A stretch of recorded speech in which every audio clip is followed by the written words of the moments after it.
Ay.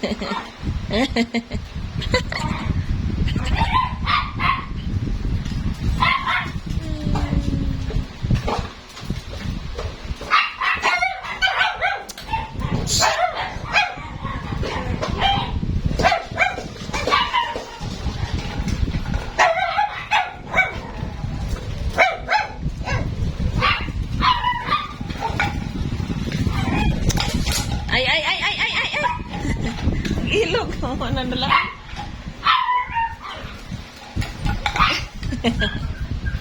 Ano mag-away? Ilog ng mga dulaan. Taguan ko na ron. Isaram na yung dulaan.